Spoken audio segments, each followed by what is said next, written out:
Welcome to Urban Legend Crypto. This is Pedro Rachet, and as always, co-host Mr. Bret Jenny. We're here to talk about the latest and the greatest about Bitcoin. So let's start off today with Bret's initial words. Go ahead, buddy. Bitcoin, as of I think 2 or 3 hours ago, just hit its all-time high, above 70,000. Wow. Today, what's it at right now? 68,000 something. Yeah, 68, 691.89 as of this podcast. Yeah. Here's the great thing about it. It just hit its all-time high, and it's just getting started. It's going to keep going. Too much money, too much attention, too much volume, too much everything. It's to the point of no return. It's not ever going to zero. That whole theory of it's going to zero, it's a scam, will never happen at this point anymore. So that's what I have to say about that, Pedro. All right, Jim. Kramer. All right, so here we go. Another coin worth note today is Shiba Inu. Okay, it's one of my favorite coins. It's up 140% in 7 days, and it looks like it's off to the races, boys and girls. Yeah, I mean everything reset a little bit, but yeah, not that much. Like I said, we don't even have Bitcoin's halving yet, so that's not for what, another month, I think. Yeah, it's about 30 days away. But do you remember last year's Bitcoin halving was? I mean, the last Bitcoin halving was very uneventful. Do you remember? It was at first, and then it got eventful. Kind of like when BlackRock was first given permit, specifically like when the hedge funds were given ETF permission for Bitcoin ETF. Remember when that first happened? It was kind of a big nothing burger for the first couple of weeks. I mean, it went up to initially, 40,000, and then it went right back down to, I think, 30,000 for the next 2 or 3 weeks. And it was kind of like, well, I thought we were waiting for this ETF, and it was going to take off and skyrocket everything. And it was a nothing burger for 3 weeks. And then as of 2 weeks ago, that changed, didn't it? Oh, yeah. So that's, it's Bitcoin always does what Bitcoin always does. And Bitcoin's always going to do what it's always going to do, period. So whether the price goes up or down and Bitcoin is worth 25 cents or it's worth $100,000, Bitcoin keeps performing perfectly the way that it was meant to, day in and day out. That's the great thing about it. No matter what your opinion is, no matter what the market says, Bitcoin and the code within Bitcoin does exactly the same day in and day out. Houston, we don't have a problem. We got a problem. The last Bitcoin halving was in May 2020. All right, and it was pretty uneventful. It was 8,750 a Bitcoin back then. But within 6 months, it went up 79%. And a year later, it was up 547%. So, hello. Are you guys listening to that? So buy some Bitcoin and protect yourself. Just not financial advice. Was that financial advice? No. It wasn't for me. But combine that with this time, not only that coming up, but the hedge funds. I don't know. I'm just saying. Well, did you hear the latest about the hedge funds? What? Well, what they're trying to do is get the ETFs involved with the money market funds. All right, and if they do that, that's off to the races. It's going to be explosive. However, I do see a correction, and why wouldn't you take profits? I'm just saying. If I was there, I'd be taking some profits about right now. But that means I would rebuy as soon as I took my profits and as soon as I saw a dip. Yes, that's what I would do. Of course, it's not financial advice. So we've got some stuff for you in store. And I'm going to turn this right back over to our host with the most, Mr. the one and only, Bret Jennings. He's going to talk about what a quantum computer I am officially, out of the two of us, the hostess with the mostest. You are the hostess with the mostest. Good. Except you have no hair. except for the mostest here. Yeah, and I'm Swiss, so I'm right. White as they come. You're definitely Swiss. Yeah. We are. I am what I am, brother. Nothing wrong with Swiss. I like Swiss on my hand. We all have to come from somewhere, right? All right, brother, go. All right, so quantum computers, the way that regular computers work right now is everything is worked on a binary code, ones and zeros. Okay? Yeah. So the way that a computer deciphers things and the way that a computer works right now, it's interpreting everything as in ones and zeros. there's a certain number, I think it's like 0.0000012, something like that, that equals A. There's a certain number of zeros and ones put together that equal the letter B, and so forth and so forth. So I came across this article last week. It basically said, will quantum computers be bigger than AI? So if you think that the AI market and all the money going into it right now is huge, wait until you see the quantum computer market. The way that regular computers work right now is it works on a binary system, which is ones and zeros. With quantum computers, they work in qubits. Qubits allow ones and zeros to work simultaneously together. The end result are that quantum computers are a lot, and I mean a lot faster than regular computers. Now, why that's kind of a problem right now is, first, let me say this. Quantum computers are very good, and they're faster, and they're better than regular computers, but not in all areas. But the one area that they absolutely excel in compared to regular computers is mathematics. So the keys in the cryptography for our email system and for Bitcoin are the same. So why that means something is, it's just like an email. You have your public email of whatever it is, and then you have your password. So you give people your public email, but you don't want to give people your password. The encryption for Bitcoin works similar, which is you have your public ID address, but then you also have your seed phrase, which is essentially your password. What quantum computers can do, essentially, is be able to decipher from your private key, from your public key, they would be able to decipher what your password is. So think about all the hacking that could happen with Bitcoin and cryptography and coins in general if quantum computers are allowed to basically, in a sense, crack the algorithm in a matter of seconds.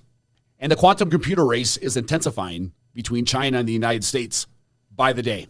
With quantum computing, we're going to enter a new era, whereas before, the whole system with binary code is going to seem archaic.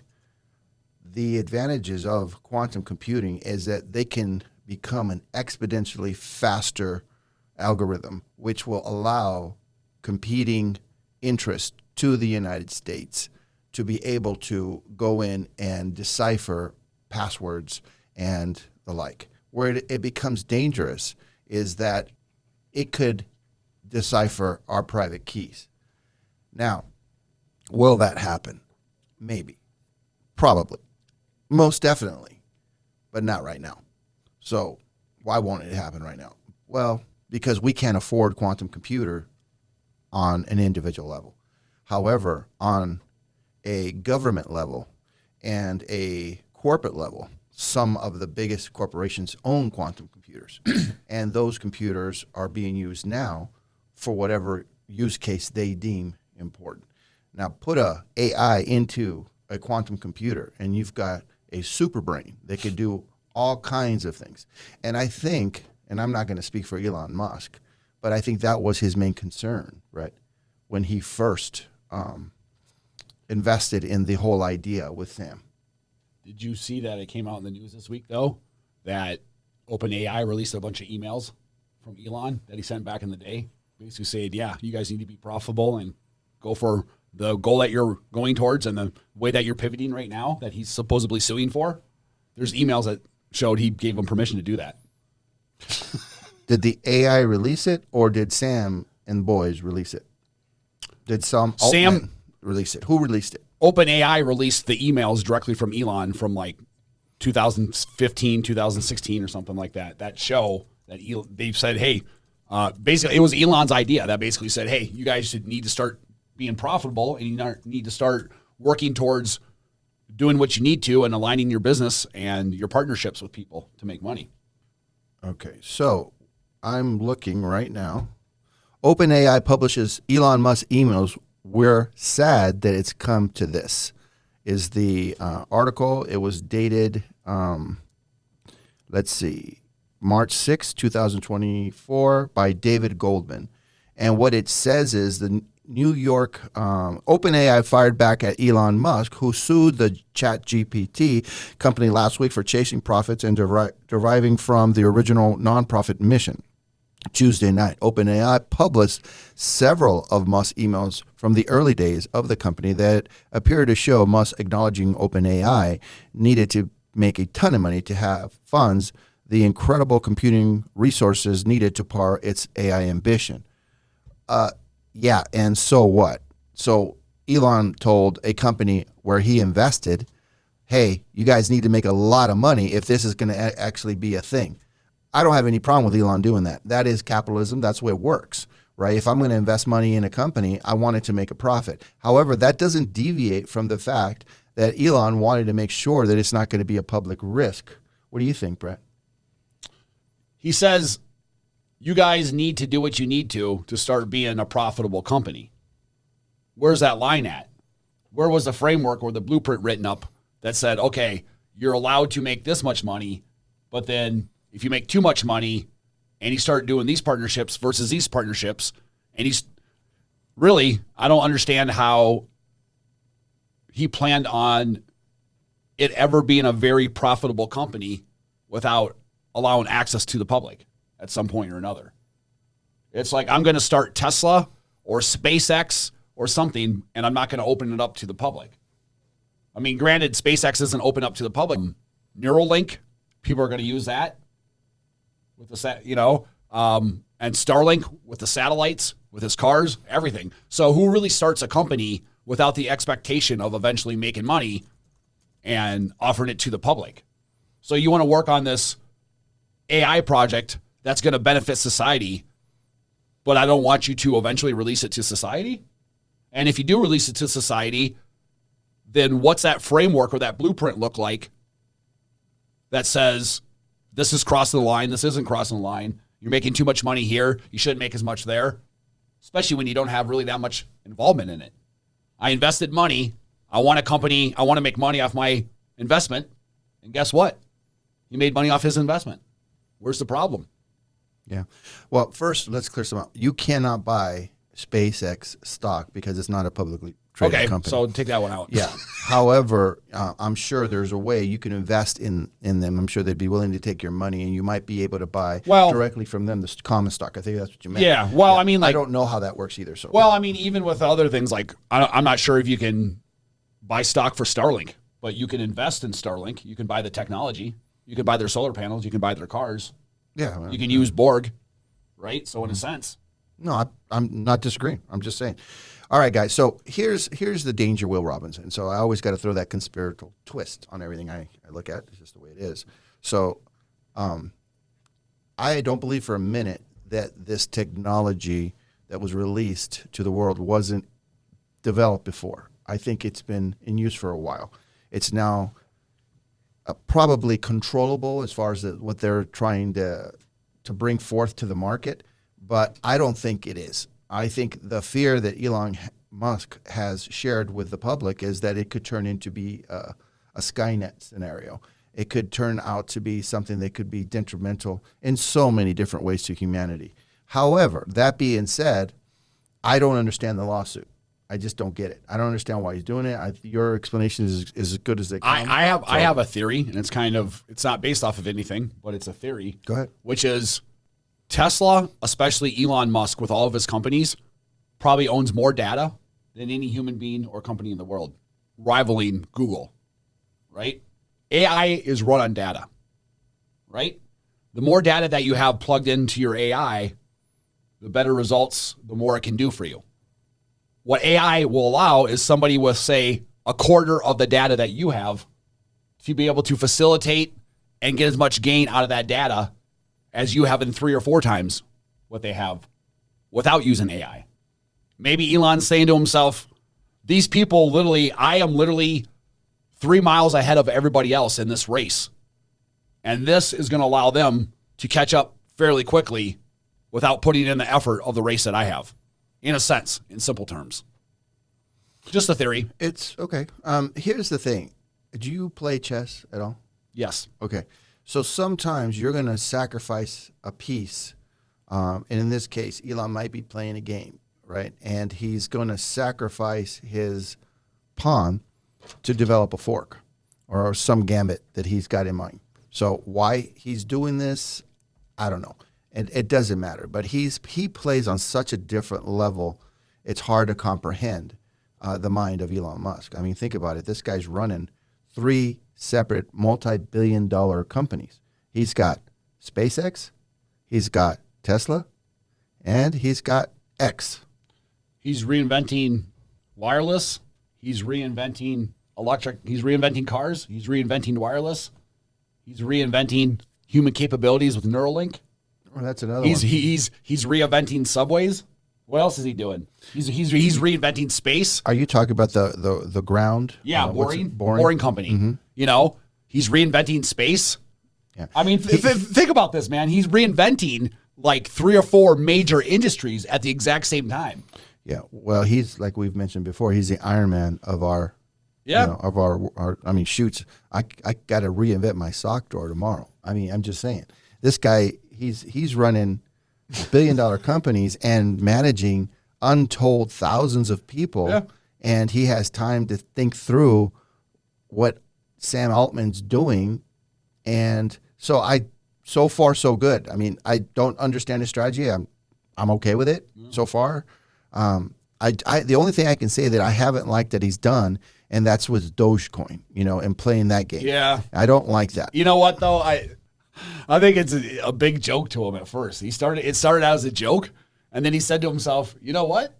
I could actually make some traction with this. How cool would it be, since I don't really have my palm print anywhere on cryptocurrency?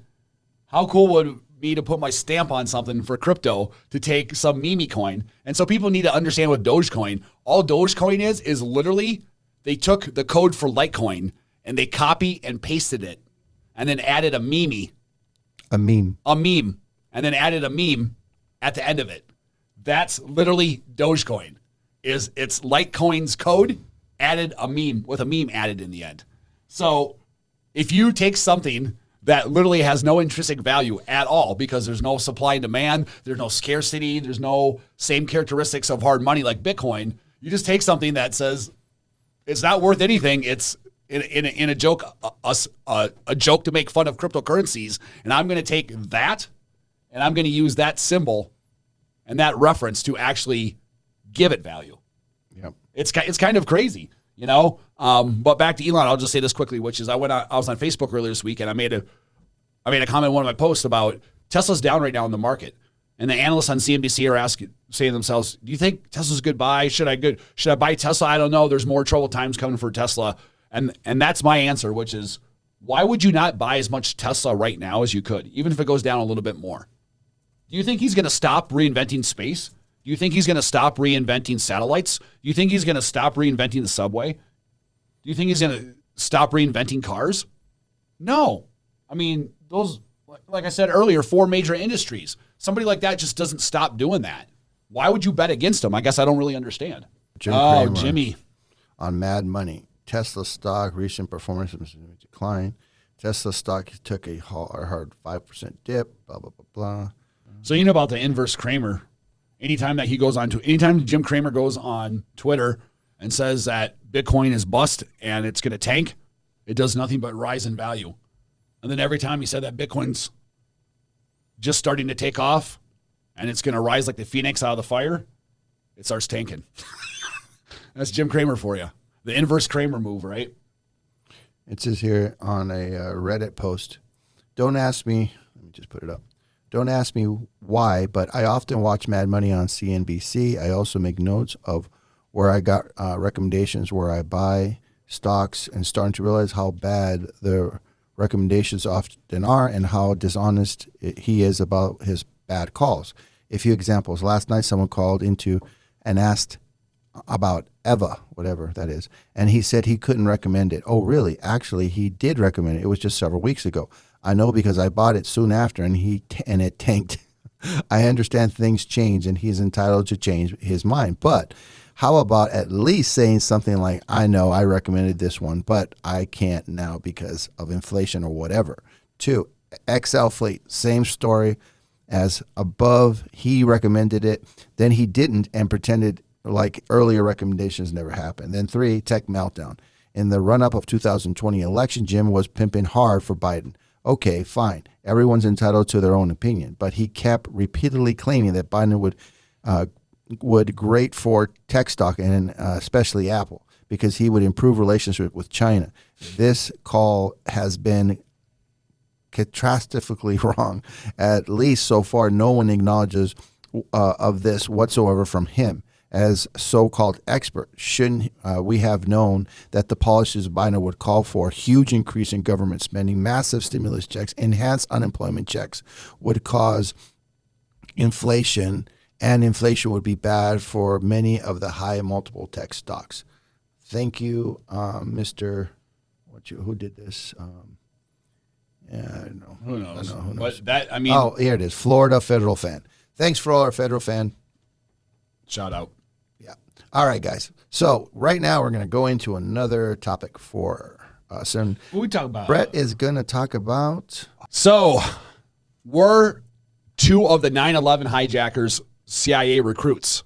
You would think not, but I beg to differ.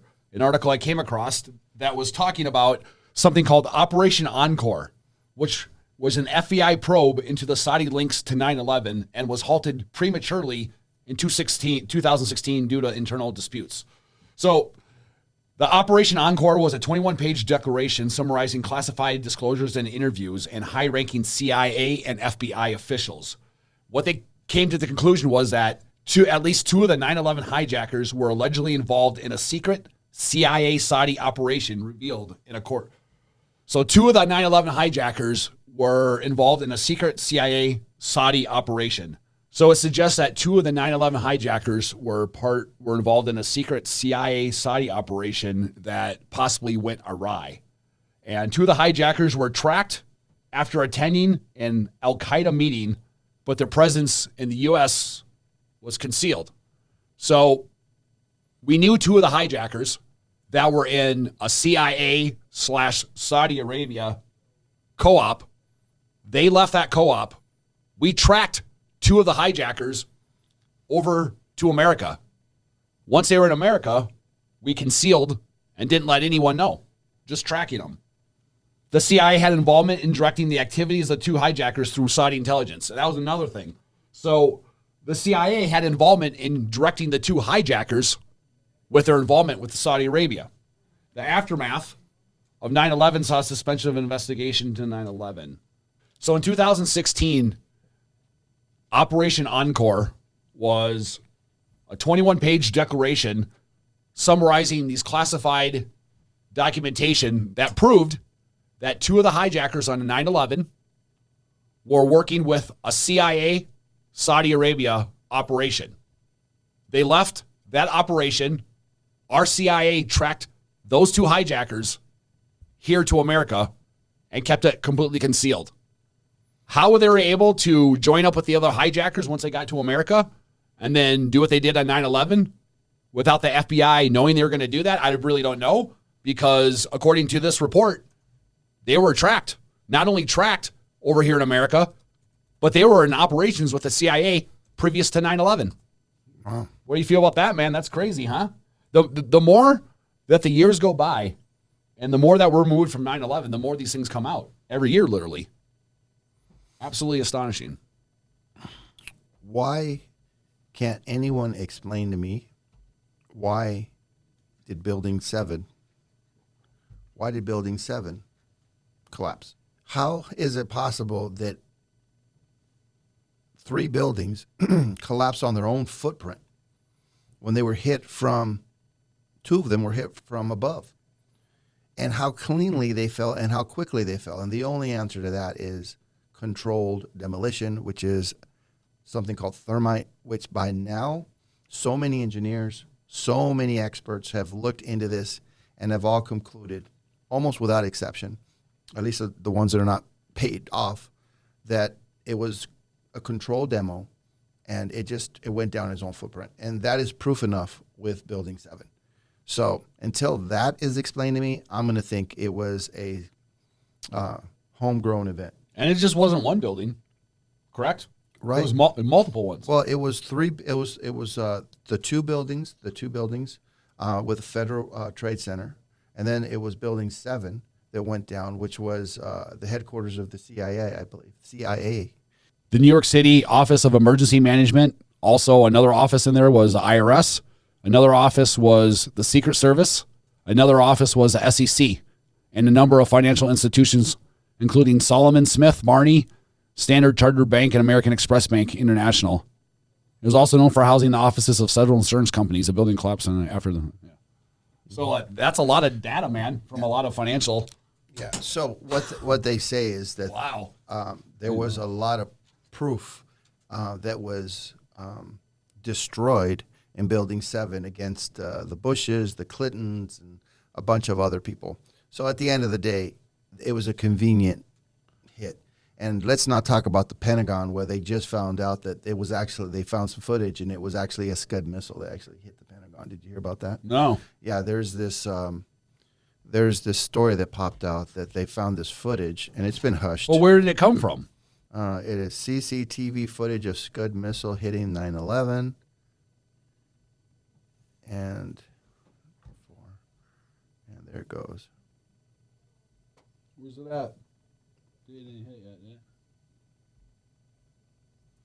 I got it up so they can see it. So let me speed this puppy up just a little bit. And there it went so fast. All right. Yeah, you don't want to say it's pretty low to the ground, dude. You see it? So this is good missile. It's hard to see. Okay, there we go. 21, 22. There it went. And so the what they're saying is that there's no way a jet airliner would have been able to fly into the Pentagon because of the weight and the sheer velocity would have dropped it, would have taken it down. So there's been people that have been saying for years that it had to be a missile. And well, I mean, even from showing that, even if you said, no, that was a plane, so you're telling me that something went from like 15 to 20,000 feet in the air, and when it hit the Pentagon, that's like 3 feet off the ground. You're flying, like, you're not even a pilot, and you're able to descend from that far and then perfectly get even enough to get a few feet off the ground to fly into the Pentagon. Right. That's probably the best pilot I've ever seen in my life, huh? That's the best pilot that ever existed. But here's the bottom line, guys. I remember it like it was yesterday. I remember sitting there, putting on my shoes, watching the TV and seeing this. And I felt, I don't know, all these different emotions. But at the end of the day, that was a pivotal time in our history. Look what's happened since. How many kids alone died in Iraq? You know that it's well over 1 million kids died in Iraq. That was directly correlated between us being hit on 9/11 to us going to war against Iraq. And the worst thing about that is, and you could fact check me, I'm not sure, but from what I remember correctly, the Iraq and Iran, those are like Persian countries. They're not Semites, okay? They're not Arabs. They're Muslims, but they're not the Arab descent. I could be wrong, but here's the thing. Here you're talking about two Arabs, right, that were found in connection to 9/11. Yep. Okay, with a report. They've known that most of the people that supposedly flew in these jets on 9/11 were Arabs. Why didn't we go to war and take down the Arab nations? Because of oil. Because of our, I mean, man, that's too much controversy. It's easier to go after a country no one cares about, isn't it? Well, who's got a really mean dictator who treats his people like crap, and then you can paint that story, man. That's a great story to paint. Agreed. Right? And it was because our boy Saddam Hussein was a dumbass, and he thought he was more than he was. He was installed by the CIA, and then he went after Kuwait, and that was all she wrote. So you want to, speaking of that, look this up. Before we went into Iraq the very first time, let's put it this way. When Iraq invaded Kuwait in 1990, 1991, we had a really good relationship with Saddam Hussein throughout the 80s. Saddam Hussein came to America and said, basically called upon America and said, hey, listen, I think I'm going to invade Kuwait. What do you think about that? And America basically gave our permission for him to invade Kuwait.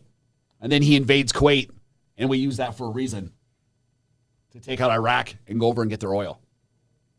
Think about that. That's something you can look that up. He basically got permission from the United States to invade Kuwait before he invaded Kuwait. Well, look at this. With the exceptions of various minority ethnic groups in Iran, one of which is Arab, Iranians are Persian. Okay, so not only Iranians, but let's look to see if it's Iraq. Mesopotamia. That's where it all started in Iraq, dude, right? Mm-hmm.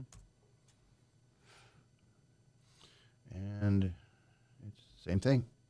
Basically saying Persian, right? They're Persian. Mm-hmm. All right. So what's the point? So they go after a completely different culture. A totally different culture than the Arabs. Now look, here's the thing. You know what bothers me about this is that as stupid as now that we've got some distance between the emotion, which was what we all felt as citizens, with the bombing of, the 9/11 tragedy, with all the people dying. But if you look back now and you see Bush Jr. going to war against a country that had basically nothing to do with it, saying that it wasn't about the oil, but every base was protecting oil fields. Listen, he got caught publicly lying. He said it was to find weapons of mass destructions. They never found any weapons of mass destructions. Yeah, show me the weapons. But then he developed bases all over if you look at the bases in Afghanistan, okay. Really, spam sons of bitches, man. They don't want you to find it, bro. They don't want this, man. Look at that. Look, I went there and look. You've got a whole Windows security. Yeah. It's like, come on. That's their way of telling you to stay off the internet. Yeah.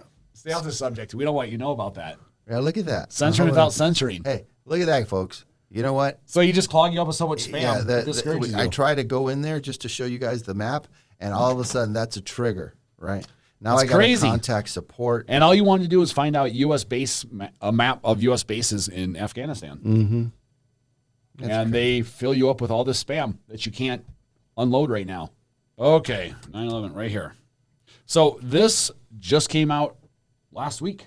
There was a huge press conference that the Conservative Party of Canada, their leader, came out publicly and held a little press conference talking about this. So, very good stuff. Documents have been released. So documents were released last week in Canada that alleges that Justin Trudeau, who's the president of Canada, that Justin Trudeau's government, head of pathogens, had collaborated with members of the Chinese People Liberation Army. So basically, there are documents that were released last week that showed that Justin Trudeau's cabinet in Canada was collaborating and working hand in hand with China's People's Liberation Army. It gets even better. The laboratory is important because it handles highly dangerous viruses and pathogens. So the security breach was that the government had been accused of covering up a massive security breach in a high security laboratory. The head of the pathogens for Justin Trudeau's government allegedly worked with members of Beijing's People's Liberation Army. I already said that. So here's the main thing. Once it was proven that there was a security breach and it was proven that Justin Trudeau's cabinet was working with China, let me ask you a question. Do you think that when this was revealed, do you think that when Justin Trudeau found out about security breach, do you think that he fired anyone? Nope. Do you think he warned the Canadians of the breach that had happened? Nope. Did he call for an investigation and get to the bottom of it to see what happened? Nope. What he did, though, was instead he defined 4 government orders to release the documents. And then when the Speaker of the House tried to talk about it, he sued the Speaker of the House for basically saying that he was trying to release classified documents. And the other side, obviously, the Conservative Party is saying, no, they weren't classified documents. It just was an embarrassment to your government that it was shown that you guys not only had worked with China, but there was a huge security breach. That's what it shows. So it's not a national security issue to let the public know that this had happened. It was an embarrassment issue. But Justin Trudeau was suing because he said it was a national security breach. And it wasn't a national security breach.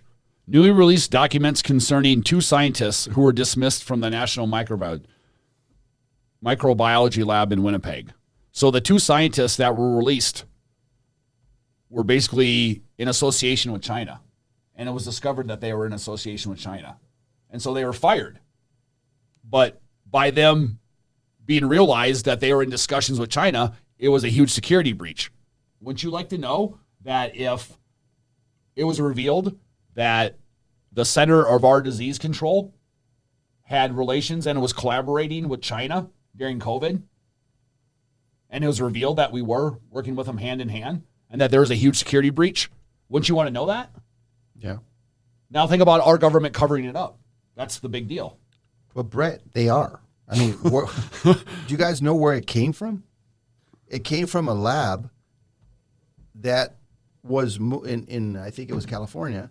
That lab, some of that what was created, the COVID virus was created, and then they moved some of it to Wuhan.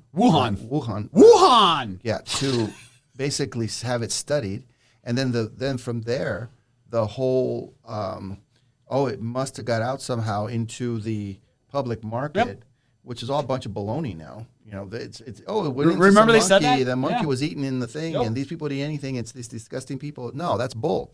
What happened? Simply, we wanted a tailored virus that would kill a certain segment of the population that has become of no use. For example, the communists consider people that are no contribution to society, like the elderly, as weak links, right? It's or disabled, or well, think about what these fascist Germans did. They killed in World War II. They killed off all of the retarded, the mentally insane, and they did that first. Yeah, they did that first before any other group of people. They killed off African Americans. They killed off gay people. They killed off the mentally retarded. They killed off elderly. Basically, like you said, anybody who had no contribution to society, who was a drain to society. Right. So basically, here you have a virus that was known in the 60s that was mutated here in our labs in the U.S. to be able to take out certain parts of the population, and it was patented. Possibly was intended to be used in case of war or whatever. Then it was, for whatever stupid reason, taken to a Wuhan lab, that all of a sudden that it was released on the population. Remember when Trump came out and even made the question of saying, well, hey, I understand you guys are saying it came from bats and whatever crazy thing you're saying, but maybe, just maybe, it came from one of your labs, because we actually have some proof that it was. And him just suggesting that question, people went nuts. Oh, it could never. Guess what happened in the end? It was proven it came from the lab. Well, I'm no chemist, scientist. I am. I'm just kidding. I know nothing about that. All I know is that it's not hard to put things together. So why would this entice the Communist Party of China? I don't know. But if every month on my economy, for people that they call, and all these elites call, useless eaters, like the elderly, and they could take them out in a small season, it just makes sense that they would use that. And then that it got loose and went throughout the world, and then you had the governor of New York, that now didn't allow any visits to the elderly that were in these group homes. And a lot of people there died because they weren't able to be cared for, because the people that were caring for them took off, and he made sure they were on lock and key to make sure that they died. He even wrote a book about it during COVID, and he was all happy and proud of himself. These guys are freaking sick, dude. Okay? So that, if you read Agenda 2030 and you say to yourself, what the heck? Why do they want to get rid of such a huge population of people? This is just one of the things that they're going to do. Right? Did you read or did you watch that video I sent you from YouTube called The Reawakening? I sent it to you like a month, 2 months ago. It was like an hour and a half long. Probably not that big. But so you should watch it, because the very first minute, the very first thing that they talk about is show a scene from the 1980s. And there was an AIDS drug that was created to help people with AIDS. And it was sworn up and down to be completely effective and to work and the whole 9 yards. And it was promoted. It came out, and it ended up killing a lot of people. Do you know who the main promoter and creator behind that was? Who? Anthony Fauci. Oh. Dude, you should watch it. It's like the first minute and a half. I was like, I don't watch hour and a half videos. And that first minute and a half, I was like, damn, this is going to be a video. It just the whole hour and a half is about things like that. Anthony Fauci, man. I think a lot of things will be made public soon, and the consequences could even lead to war, revolution, because there is definitely an agenda afoot, and it's a travesty what they put the world through, and I believe it was a test run, dude. I really do. I do too, and it was a tragedy. I mean, it just doesn't make any sense. Now, they're basically equating COVID to the modern day flu. No shit. Right? And if you want something that's going to affect elderly people, this did the job. Did it not? That's who primarily was affected by it. But that was my whole thing, which is you're taking a small percentage of people. And don't get me wrong, I believe people got COVID and they died from it. I'm not in denial of that in any shape or form. But 0.00006%, I'll say it again, 0.00006% of the population died from COVID. We shut down the entire world. We locked up the entire world for a year because of 0.0006% of the population. You're damn right it was a test run. Yeah, but what is the objective? You're dealing with the government. Who knows, man? I mean, it could be a million different things. Ultimate control is what it is. I don't think ultimate control. I don't think it's the government. I think it's those who are above the government. I think it's the people that run the show that will, in the end, that will guide an unseen hand through public policy to get rid of a segment of the population that they deem unworthy. And the size of the segment, and don't infer that segment is small. The world population is at 8.1 billion. Yeah, 8 billion. All right, so if they want to get us down to 700,000, that would be about 7.3 billion people dead. Okay? You think you're going to be one of the lucky ones? No, because of this podcast, because of my views, because I'm a Christian man. That's it. I think I'm toast, but I don't care. You know why I don't care? Because you'll be in heaven. Well, if I can help just one person, dude, right now, just to see what's coming and guide them, yeah, it was worth it. You're right, man. I mean, whether agree with us or disagree with us, like, we're here to open your eyes. Like, at least look into these things that we talk about.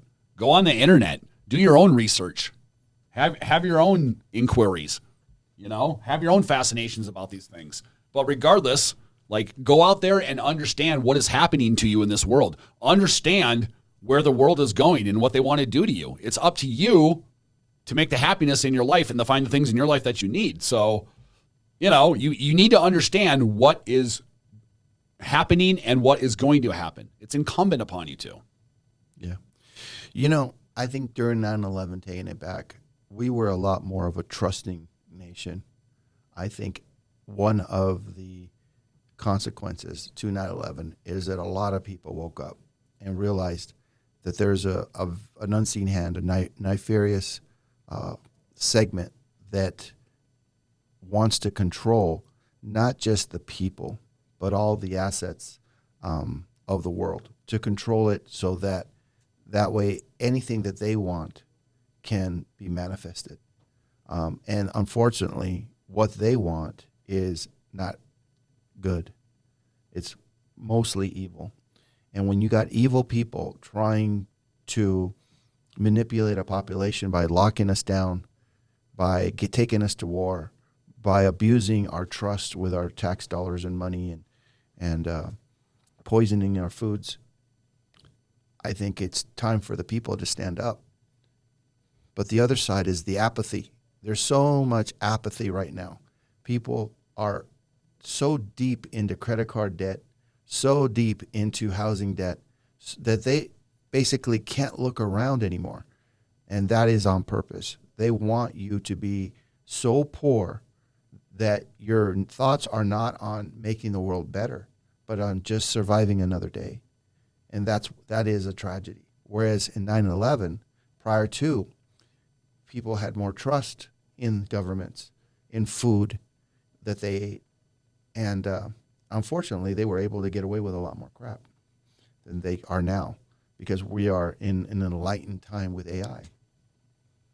I don't know how AI is so enlightened, Bret, but it was something cool to say. Well, it allows information, decisions, data, value. It allows the world to run quicker, smarter, and more efficient. Yeah. So, Okay. Well, I think we've had a depressing show today. I'll bring Kleenex for the next one.